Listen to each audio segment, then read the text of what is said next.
अच्छी ननद बुरी भाभी। मायका बना रहे ये कौन नहीं चाहता, लेकिन क्या हो जब भाभी की सोच ही ननद का मायका और उसके बच्चों का ननिहाल छुड़वा ही देना हो। चलिए देखते हैं। सतीश, तुम्हारी बहन को जो पैसा दिया था उसकी ननद की शादी के लिए, वो वापस क्यों नहीं करी है? मांगो ना उससे। अरे यार, दे देगी, कोई बात नहीं। कई लोगों के पैसे देने होंगे, पहले वो उन लोगों को दे दे, फिर हमारे भी दे देगी। वैसे भी आधे तो दे ही दिए है ना।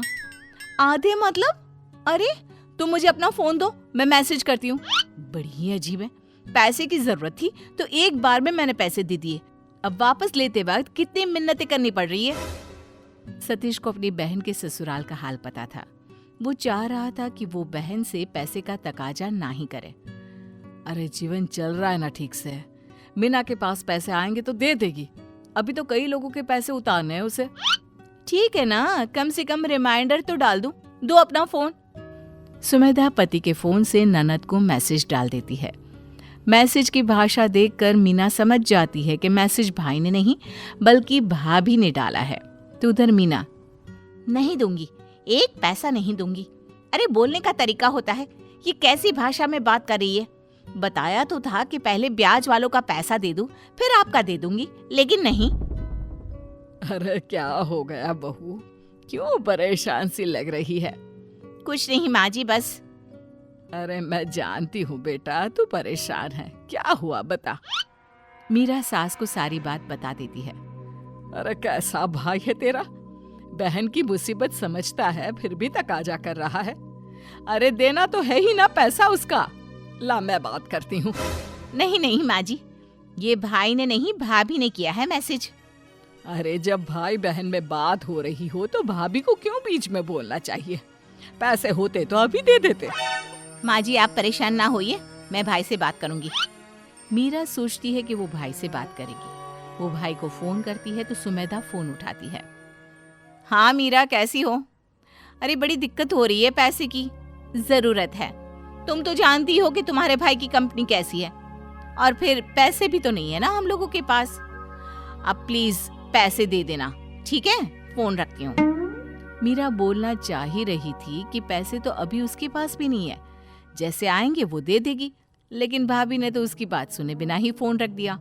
फिर अगले रोज, अरे मीरा क्या हो गया, रात भर तू जगी रही, सुबह भी बैठी हुई है, सब ठीक तो है ना?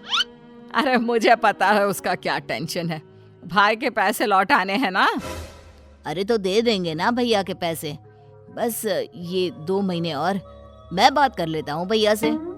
पति साले को फोन करता है, लेकिन किसी कारण से वो उठा नहीं पाता। अगले ही पल मीरा के भाई के फोन से मीरा के पति के फोन पर एक मैसेज आता है जिसमें अकाउंट की डिटेल होती है। अरे भैया का ये व्यवहार तो बिल्कुल ठीक नहीं है, पैसे के लिए भैया को एक बार हमारी बात तो सुन लेनी चाहिए थी। उधर सुमेधा, अच्छा हुआ मैंने मैसेज डिलीट कर दिया, देखूं इनके फोन पर कोई मैसेज तो नहीं आया। मीरा का मैसेज भाई के फोन पर था जिसे वो देख नहीं पाया था। भाई अभी पैसे नहीं हो पाएंगे, लेकिन तू चिंता ना कर, पैसे दे देंगे। सुमेधा मैसेज लिखती है। मुझे कुछ नहीं पता, मुझे मेरे पैसे चाहिए, कहीं से भी दे दे। मीरा के फोन पर भाई का मैसेज देखकर वो रोने लगती है। सामने से पति आता है, वो भी मीरा के फोन पर भाई का मैसेज देखता है और गुस्से में आ जाता है। मीरा अपने कंगन दो।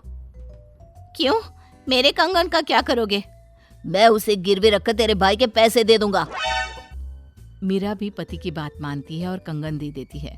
मीरा उसे गिरवी रखकर मीरा के भाई के पैसे दे देता है, जिसके बाद, देखा, मैं ना कहती तो ये लोग पैसे कभी वापस नहीं करते। हो सकता है पैसे आ गए हो कहीं से। ठीक है चलो, मैं फोन कर लूंगा। दिन में खाना खाकर भाई ऑफिस से अपनी बहन को फोन करता है, लेकिन मीरा उसका फोन नहीं उठाती। पता नहीं इसे क्या हो गया, फोन क्यों नहीं उठा रही है। मैं उसकी सास के फोन पर फोन करके देखता हूँ। भाई बहन की सास को फोन करता है। कैसे हो बेटा, पैसे मिल गए ना? हाँ, लेकिन मैंने तो मीरा के हालचाल के लिए फोन किया था। बेचारी की माँ की निशानी थे कंगन, उन्हीं को गिरवी रखकर तेरे पैसे दे दिए। कंगन के लिए बहुत परेशान है बच्ची। अरे पर मुझे पैसों की ऐसी कोई जरूरत तो थी नहीं। फिर सास फोन रख देती है, लेकिन भाई का दिमाग हिल जाता है। माता पिता के बाद छोटी बहन को उसने बेटी की तरह रखा था, लेकिन बीवी की हरकतों को वो समझ चुका होता है। वो घर आता है जहाँ सामने सुमेधा का भाई बैठा होता है। अरे जीजा जी नमस्ते, कैसे हैं आप? मैं तो बिल्कुल ठीक हूँ। और सुनाओ, कैसे आना हुआ?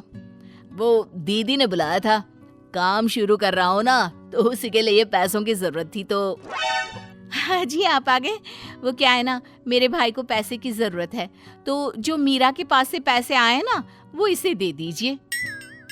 तुम्हारा भाई पैसे लेने आया है? पूछ तो लो कब तक पैसे वापस करेगा। कैसी बात कर रहे हैं? वो कहाँ से वापस करेगा? अभी तो काम शुरू भी नहीं हुआ है। पैसे मैं दे रही हूँ ना, तुम क्यों चिंता कर रहे हो?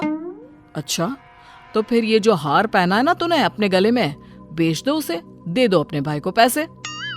कैसी बात कर रहे हैं आप? जानते हैं ना ये हार मेरी माँ की आखिरी निशानी है, मैं इसे बेच दूं?